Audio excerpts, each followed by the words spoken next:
Welcome to this episode of the Nursing Home Podcast. Thank you again for joining us on this journey. Today, we have the opportunity and we have the guest of meeting Shalom Reinman. Shalom is the expert in nursing home business intelligence, CEO of MegaData, the leading analytics solution for SNF nursing home organizations. Shalom, welcome, and thank you for joining the Nursing Home Podcast. Thank you so much for having me, Shalom. It's a pleasure. So Shalom, the world of nursing homes is old and yesterday and decades and light years behind the rest of the business world when it comes to technology, when it comes to data, and you're bringing MegaData to nursing homes that are still struggling to get off documenting on paper. So you're bringing, this is like the epitome of old meets new, East meets West. So first, if you don't mind, for the listeners who don't know who you are, they're not familiar yet with your company, can you just give us a brief overview of who you are professionally, as much as you want to share, and a little bit of how you got to this company of MegaData? Sure. So I started out about 11 years ago in 2008. I started out as a biller. Well, At the same time, I was going for a degree in accounting. And throughout the beginning of my career, I did a number of different roles, from billing to accounts payable. I was a staff accountant at one point, followed by a financial analyst. I did a lot of different roles in the back office, including underwriting deals, building different things in Excel. So, I got a really hands-on understanding of the business side of how the nursing homes work. mm-hmm. And then I, with the accounting background, so I really, was coming at it from a business perspective, but I was always drawn to first Excel and then more and more, IT and technology over the years. And then later on, I had an opportunity to work for a company that had inherited a lot of business intelligence technology through an acquisition that they had just done.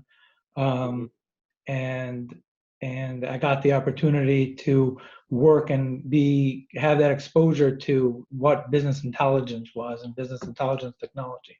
It fit in pretty well with what I was doing with Excel, and but this was taking it to a much higher level, to be able to take data from within nursing homes, from every area of the business, be it the clinical and the financial and the census and the labor, and pull it all together and give people reporting that was automated, that was live, which was on a much higher level than what I had done before. After that, I actually went to work as a controller.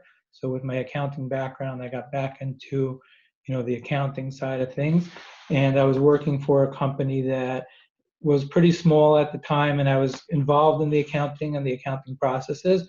But as they were growing, I started getting back into the technology side. As they were growing, they needed more of the technology, and I built a team and built an entire technology solution, reporting, business intelligence, analytics, all that kind of, a whole structure that I put together over there internally for them. And after a certain amount of time of doing this internally for a company, I decided that it was time to take what I had learned and my knowledge and my background and bring it to the market and build a company that can actually go out and service many nursing home groups with this concept. And I really felt that this is a need that nursing home groups have, and took the opportunity to be there as a service provider who can actually provide this, which is something that a lot of people need. And I think the market is starting to more and more. I mean, some of the older companies, bigger companies out there have built internal systems like this, but let's say the middle of the market let's say groups with, let's say 70 to 80 nursing homes or less, most of them are not doing this, but they realize that there's a need for it, and they're looking for people to fill that need. Okay. Now that's a very, very complete answer. Obviously, with your financial background and and all of the other reporting metrics that you've been working with over the years, really perfectly positioned yourself to meet this need. Now, excuse me. Um, Coming from the operational standpoint, so if I'm a nursing home owner or a nursing home operator, we've always been able to manage the nursing homes without all of these fancy reports, without all of this um, data, this technology. Which, yes, it's amazing and it's important and it's interesting. But if I'm going to say I don't want to invest in another program, or even if I could build it internally, why is it just that now we have the ability to have access to this information, so we have like the luxury to be able to act on this information? Or in your opinion, do you think it has become more of a necessity now, and the technology is just meeting that need? Um, do you mind just repeating the question again? I Yes, yes, had no, no, not a problem. So basically, in short, what I'm saying is this the fact that you have the ability to report and share this information in real time, and as we spoke before, I've had the opportunity to use some of this information and it is phenomenal. Is this something which is a new creature that didn't exist, and if you were to use MegaData in the 80s and the 90s, it would be amazing, but it just didn't come around until today, so now we have the opportunity to use it? Or has the market actually changed that now we actually have a need for this that we didn't have in the past? The way that nursing homes are operating as opposed to the way they were operating 10, 15, 20 years ago. So, I would say a couple of things to that. Number one is, it's really about can we add value? Is there a value proposition, right? Okay. So, there's a couple of different things. Number one is that anybody who's doing it, what let's call it the regular traditional old way of getting the information that they need to run the business, be it having somebody putting together spreadsheets and pulling together numbers from different systems in a manual kind of way, you Hmm. know there's a cost associated with that, right? That's number one. Number two is Okay. that the data that people are able to get through these kind of manual processes. Let's take, for example, the financials. Financials are 30 to 60 days after the fact. That's when I'm getting my most accurate information. Um, the census on labor, I would say most people I've seen reporting on labor as an organization. Let's say you have a one nursing home, a lot of them you can get a lot of what you need directly from whatever time clock you're using, or EMR. You have what you need there. But on a corporate standpoint, if I'm running a group of, let's say, 20 nursing homes, um, I don't have a quick, easy way to get that. A lot of times what I'll have is I have financials at the end of the month. I have payroll being done biweekly and have someone put together in a spreadsheet the payroll numbers. And then I might have someone on a daily basis putting together a census spreadsheet, and we're gathering data that way. The problem is that we're not reacting to the business, in a real time kind of way. Today, I don't always know exactly what happened yesterday. So one of the things that we focus on Okay. is every single thing that we're reporting on, we're doing at least today for yesterday. So I know exactly what my census, labor, and we even do something called a daily P&L, which is basically take all the real numbers that we have from the previous day, and we're able to bring that, tell you what happened yesterday across your whole company, from a financial perspective. It's not going to be as accurate as the real financials, because I'm not going to capture that like snow removal kind of, like a bill like that. But for the census and the labor and a lot of the main components that we are able to track live, on the next day I could already know what's going on in my business and be able to understand. Census labor referrals is another example of where the next day, as somebody on a C level of a company, I can have a very good, transparent view into what's going on in my organization, which was not possible before. So, Okay. so this allows an operator to be able to get to the next level. It's more than just, if I had this in 1990, we could have made more money, but we didn't have it. Technology today is available that allows me to understand my business better, make decisions quicker in much more real time. And that gives me the ability to really run my business and with much more control and oversight.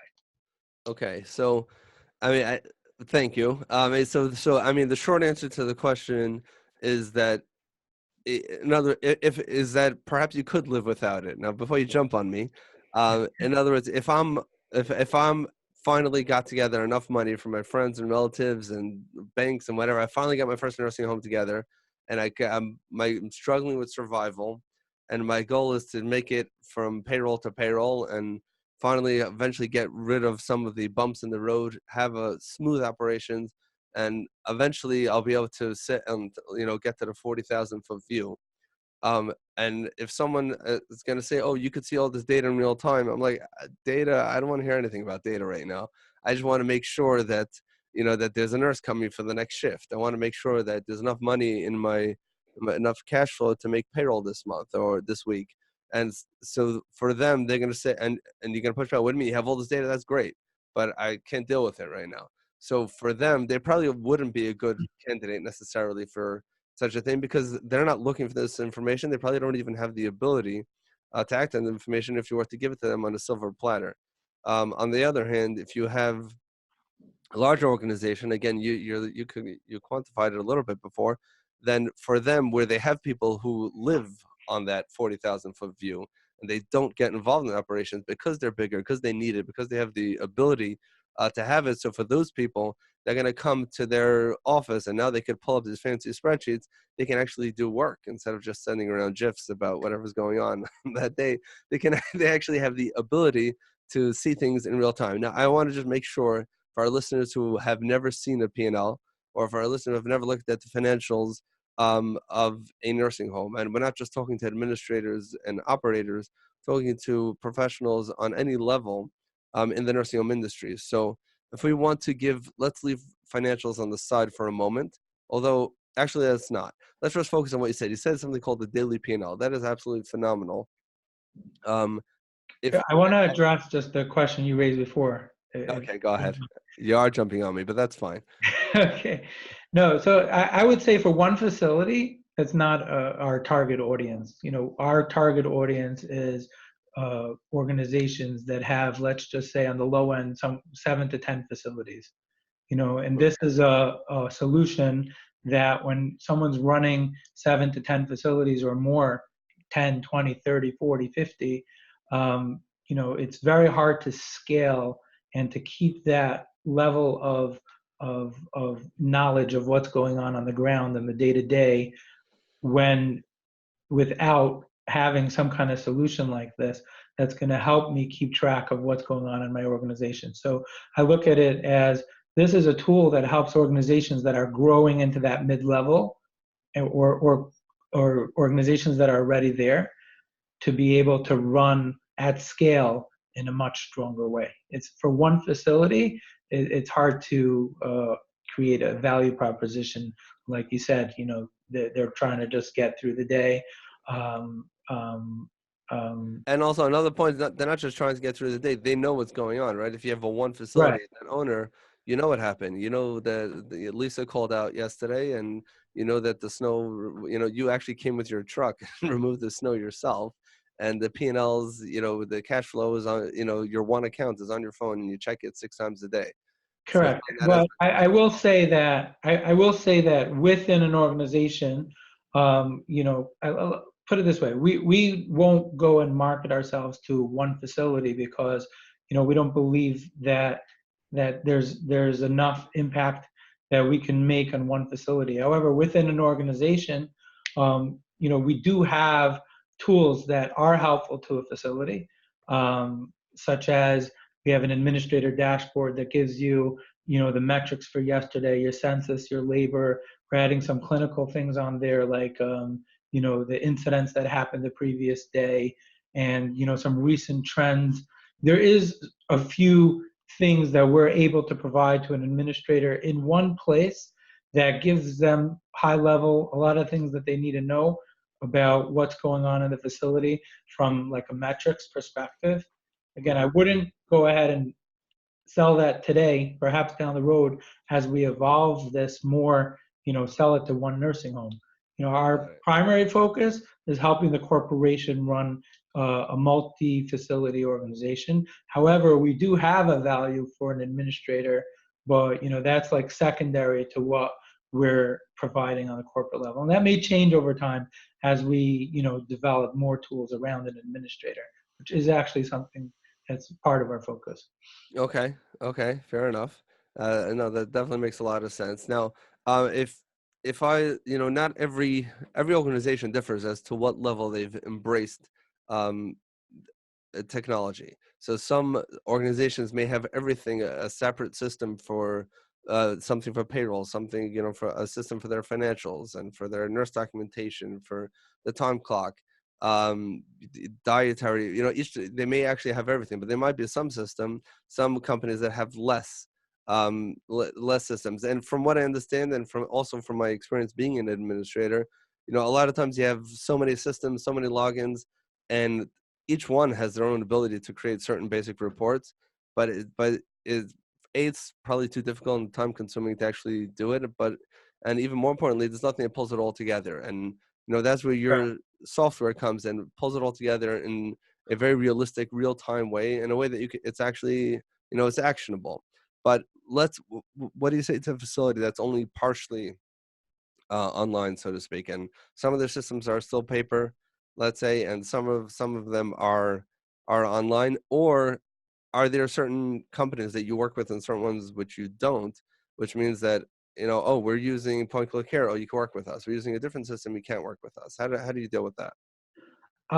So I haven't yet like come across a group that's on paper. At least maybe I'm not hitting those people, but most organizations that I've come across, in the about a year or so that we've been out in the market selling, um, have some kind of established system. Sometimes they have more than one, which could make it more complex. They'll have Okay. half their facilities on one system and half their facilities on the other for the same function. So we have Hmm. to figure out how to tie that all together. Um, we definitely have systems that we've already integrated with, and the rest we haven't integrated with yet. I Um, like that. Okay. Fair so, enough. so yeah, So you don't say no. The bottom line is no, we'll and, we'll, and we'll we'll we'll charge. work it. Yeah, we charge the same amount per integration, regardless of whether we've done the system or not, because we look at it as it's our responsibility to to get that integration done. If we don't have it yet, then we have to figure it out. Hmm. Hmm. Okay, no, I understand that. I assume most of the financials and back end stuff are all going to be online. But let's say there could be places where they're not fully integrated with their nurse documentation, or they have an outdated, antiquated time clock system, or something like that. So, Mm. I mean, obviously, you can only work with the data that you have, right? I Right. guess that's the No, question. there are cases when we'll make a recommendation and say that, this system that you're using is antiquated. Why don't you use, you know, uh, this established system or one of these established systems? Because, and then we'll say it's impossible to get data from, your paper, or your Excel Right. spreadsheet. So we do sometimes make recommendations that they should upgrade their systems to something more established. And we don't take any commissions for that because we like to be impartial, and just try to figure out what's best for the client. So we don't have we never get it compensated for, you know, for For uh, for recommending a system. for recommending a system. Yeah. Interesting. So interesting. Okay.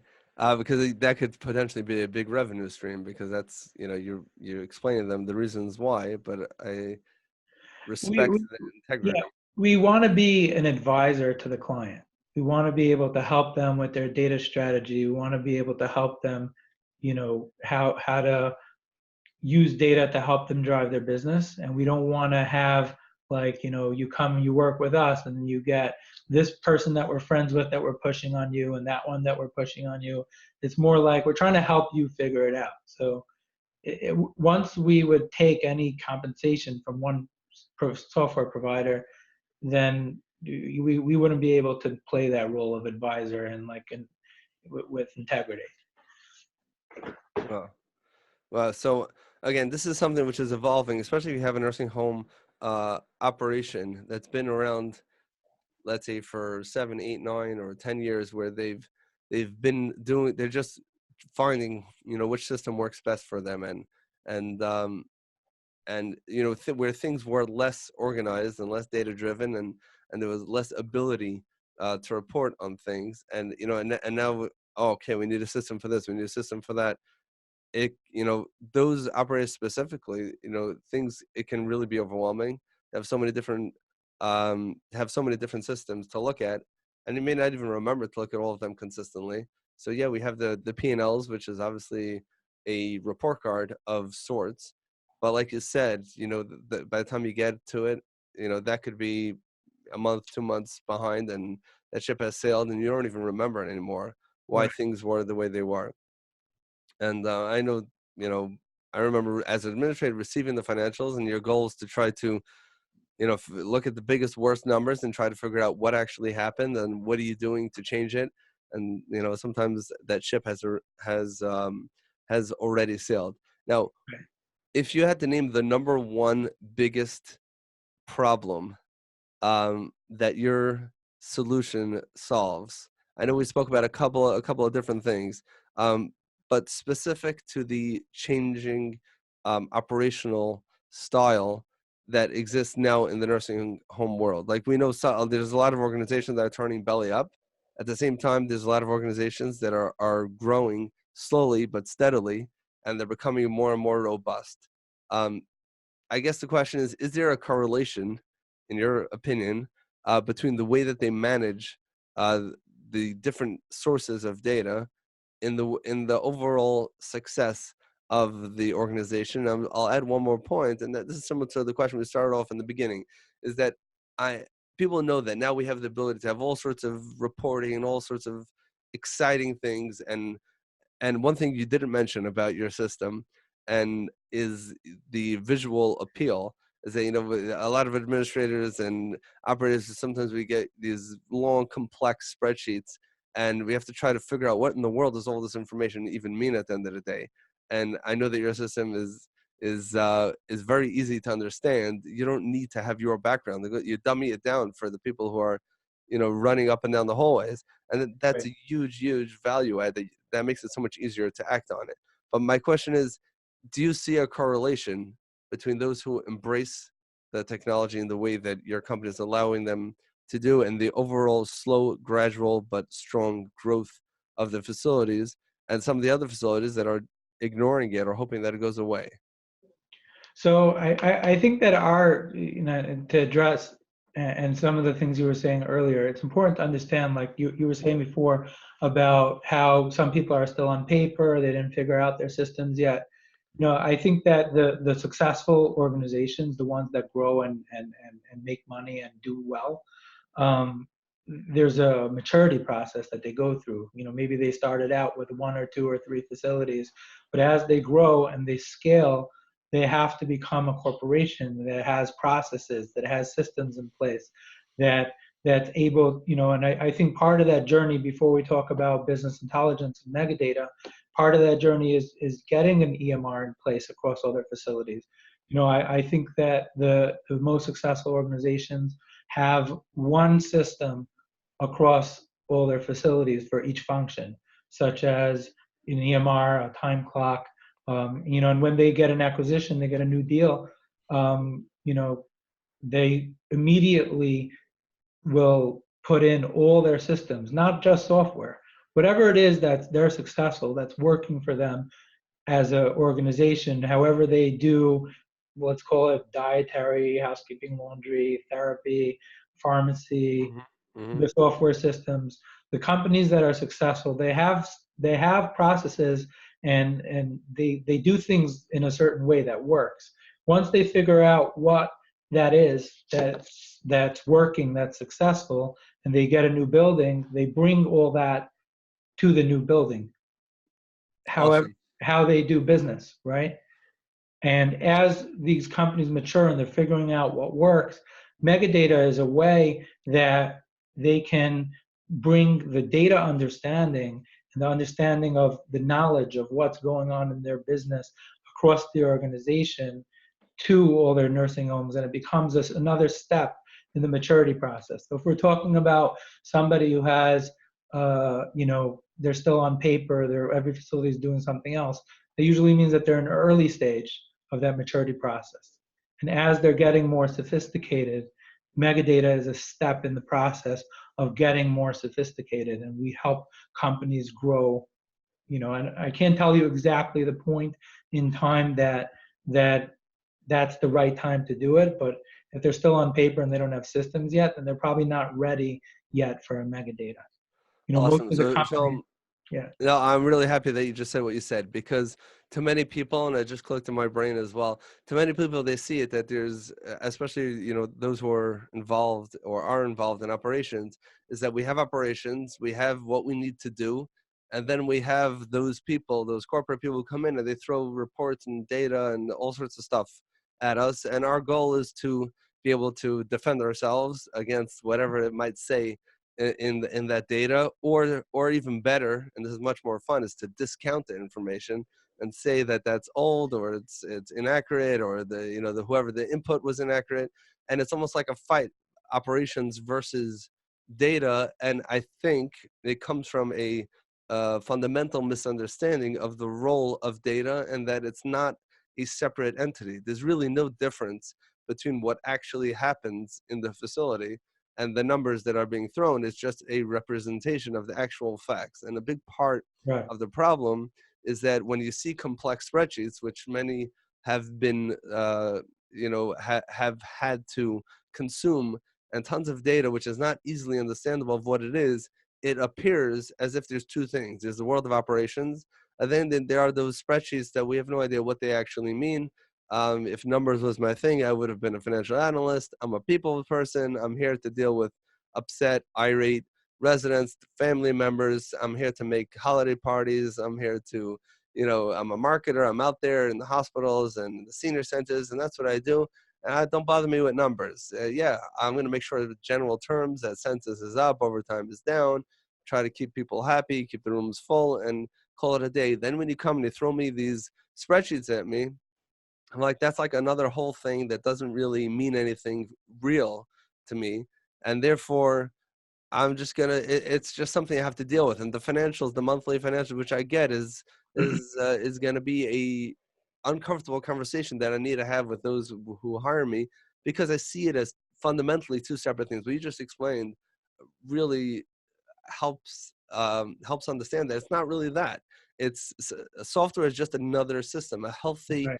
A healthy maturing company, the way you just put it so eloquently, is they're there to figure out what works and what works well, and which is an integration of many systems and operating procedures and policies that exist in real life, which means that when someone walks into the door, this is what you're going to do to them. This is how you're going to greet them. And this is the form that you're going to give them. Is it going to be a paper? Is it going to be an iPad, or whatever it's going to be? And this is how we market.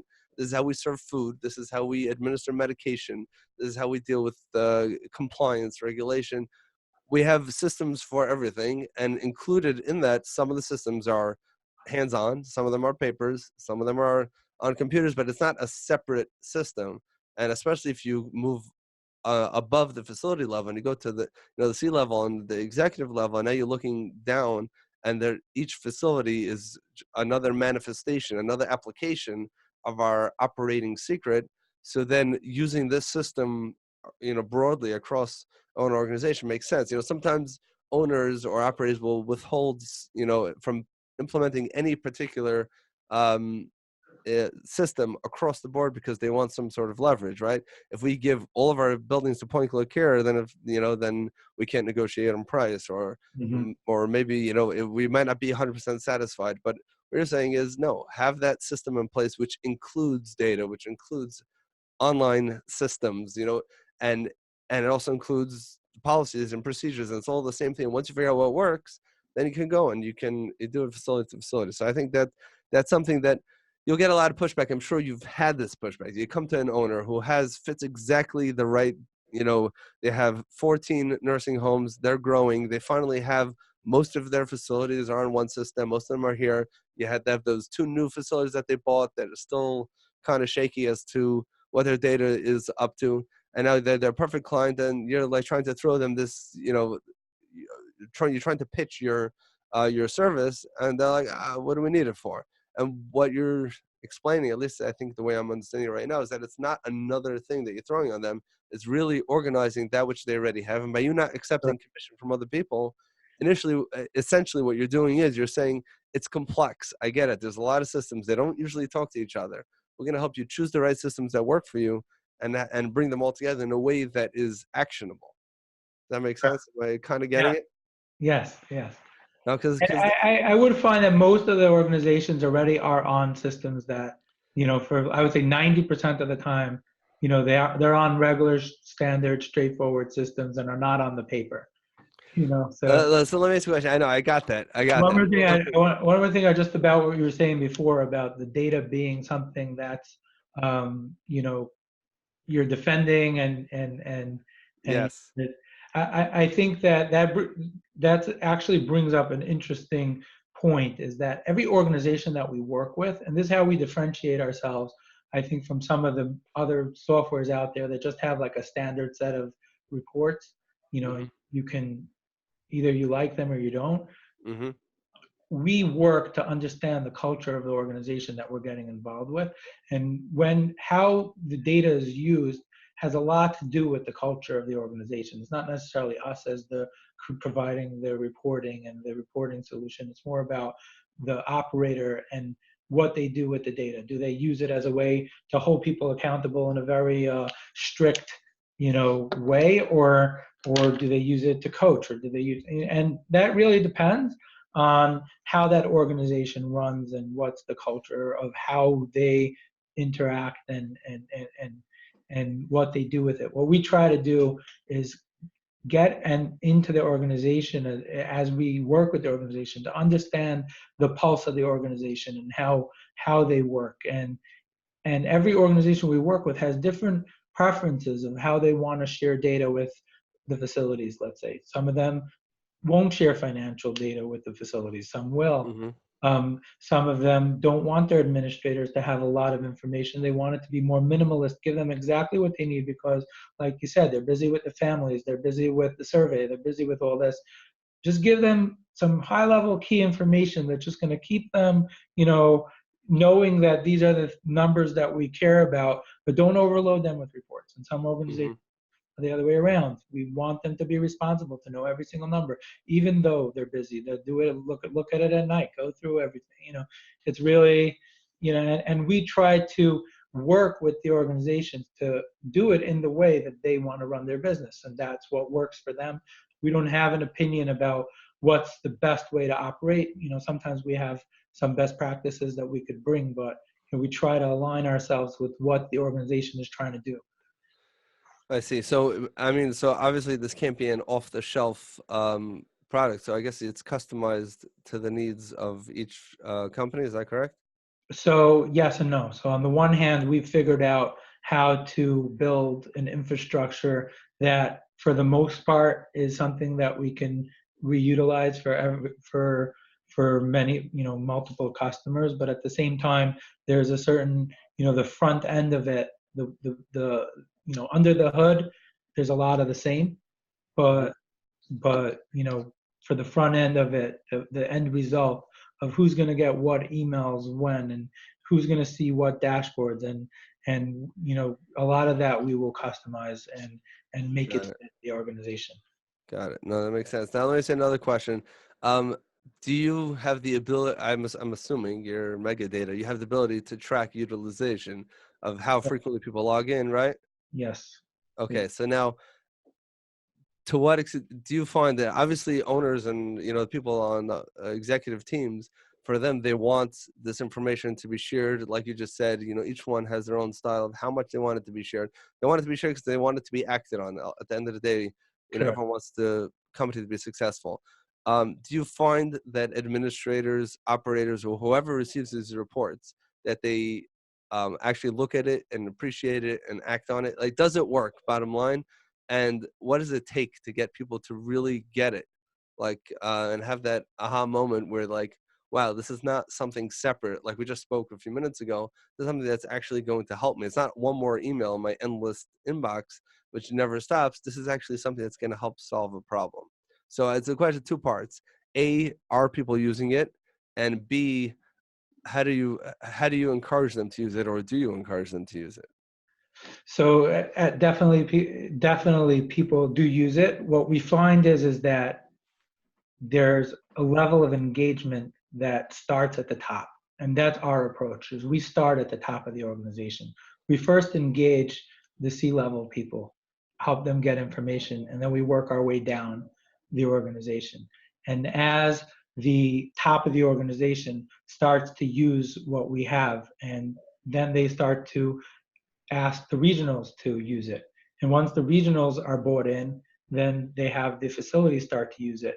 In the beginning, when we first start with a new client, the first month or two, you're not the it's just those, that core corporate team that's using it, but that utilization of, the metrics of how, the user metrics, it goes up month after month as we slowly evolve it. What I find with the business intelligence, and there are books about this, but the way business intelligence works is that it grows within our organization.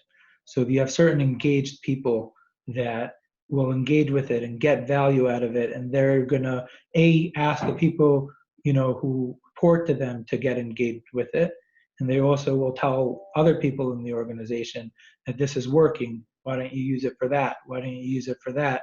And it's kind of like it's I don't find that you can go ahead and just do one training, for the whole corporate team, then one training for all the administrators, and one training for all the directors of nursing, and then all of a sudden it just everybody just starts using it the next day. But this kind of thing, it's more of it has to evolve into the culture of the organization. People have to start to understand that this exists and there's something I can get out of it. And as they use it, they start to ask more questions of what else can I do with it? What else can I get out of it? And a lot of times the usage of it grows as people learn more and more what value they can get. And you can teach it, but at the same time, when the people, I would say after an organization is using it for 1 year or 2 years, there's just it's seeped in. People just kind of get it, and it's not something that you can just explain day one and right away they'll understand everything that there is to get out of it.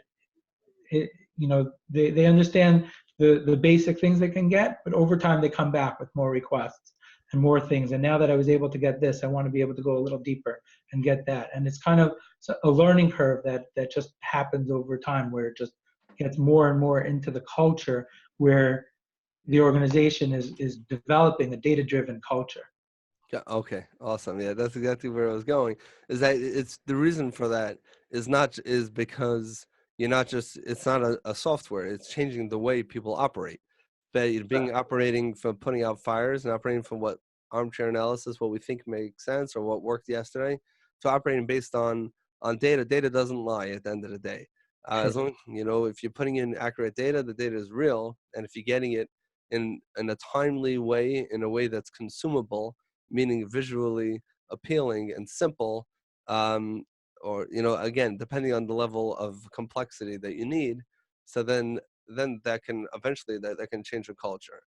um, Correct. Thank And, you. and and culture doesn't change in a minute. It changes over time.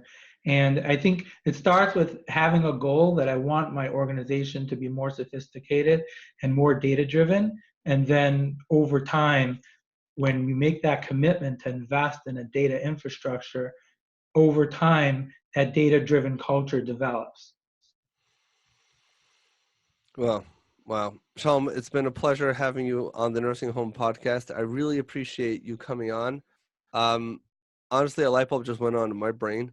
In general, for data that can be used for business intelligence in any business, but specifically the nursing home business, having been a victim of consuming some of your reports, actually, and not fully grasping always exactly how it plays out into day-to-day operations, but I think you really explained it really well.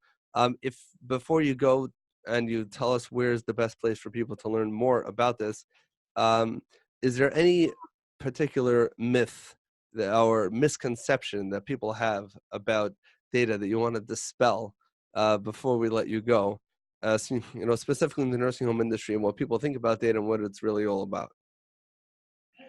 Um, And then my question is, like, when you're presenting this to a nursing home owner or an operator, and they're like, "Oh, nah, we don't need that. That's just whatever." Is there that type of objection that you get when people say we don't want to invest in our data? We have enough as it is, and the answer could be no, and that's more than fine. you definitely have some people who have. We actually recently came across a group. They just have so many processes in place, manual, and it works for them, so they're not ready to to create that automated solution. But I think and again, I still believe that group would benefit from it. But the for most people, we're able to provide a real-time way to get reports and distribute reports and to understand what's going on in the business in a much more cost effective, b real time, and we're able to help them drive their business in a much more data driven way than they were able to before. There's only so Okay, much you can do with spreadsheets, and there's only so much real time you can get with spreadsheets. And I would say that you know eh, this any mid-sized organization from, let's say, 10 to, I mean the numbers, 10 plus, except mm-hmm. that the largest groups have already built something internally. Mm-hmm. But any mid-sized organization, it makes sense to hire a service like ours versus even building the same kind of thing internally, because it's just way more expensive to go build a whole team. It's going to cost upwards of $500,000 to $1 million to build such a team, and we come in at a fraction of that price, so Got it. Got it it. really So does. in other words, there might be organizations that they say, well, but Betsy runs the overtime report on Tuesdays, and when Sure. she's away, then Lisa does it, and it's been working. It ain't broke, so why should we do something else? Real, not realizing that if they could free up all those people and get more accurate, up to date information without human error, so not only will they have better data, they'll also have more time, so that Betsy can either get a different job or do something else in the business. Sure. Or And I don't find that anybody ever, in my experience, has ever lost their job because we got involved. They usually become much, much more effective at okay, whatever that they're doing. got it, So instead of spending 30 to 40% of their day putting the data together, when the other rest of the day they were supposed to actually reach out to the facilities and ask them what they're doing about the overtime, now they're spending 95% of their day reaching out to the facilities and asking them what they're going to do about their got overtime. it. You know. All right, Sean, where's the best place for us to send the listeners of the Nursing Home Podcast to find out more about MegaData and everything that your company has to offer for solutions for nursing homes? Yeah, you can visit our website, MegaData HS. That stands for Health Systems, megadatahs.com. And there's also on that website is the Sniff Vision tool, which is a free tool that we created that allows you to do like market research on all the nursing homes in the country, which is a good acquisitions tool or a sales tool. And a lot of people actually enjoy that tool. Right. So the people who don't enjoy that tool are probably the owners of nursing homes, perhaps, because within a couple of clicks you find out who owns what. But Right. at the same time, this information is all public information. It's anyways available. You just make Right, it easier to. but from an acquisitions perspective, I actually have a lot of owners of nursing homes, who their own acquisitions people are using this to help them study the market for acquisition. So it's a double-edged sword. On the one hand, your information is out there. Again, it's also on Medicare.gov. Anybody can find it. Right. But on the other hand, it's a tool that you can benefit from being able to understand the market when you're looking for deals and acquisitions. So, the goal is not to put their name out there. It's more to provide a value to everyone. That comes a little bit with a cost of maybe, this was a little more private before, even though it's publicly available, and I made it a little easier for people to find, your name. But at the same time, you yourself can use this tool to grow your organization and, look at the markets that you're in and see what's going on in your state and so on. Awesome. Thank you, Shalom, for coming on the Nursing Home Podcast.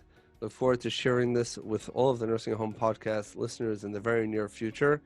Everyone head over to megadatahs.com to see the Sniff Vision tool and to see a little bit more about what MegaData can do for your facility. Even if you're not the owner or the administrator, but once you see a little bit of what it can do, you're going to go knocking on their doors and tell them to reach out to Shalom and his team to see if this is indeed a good fit for your company, or for all you know, that some of those reports may actually be coming from MegaData already. Shalom, thank you so much for coming on the show. Thank you for having me, Shmuel. I really appreciate it.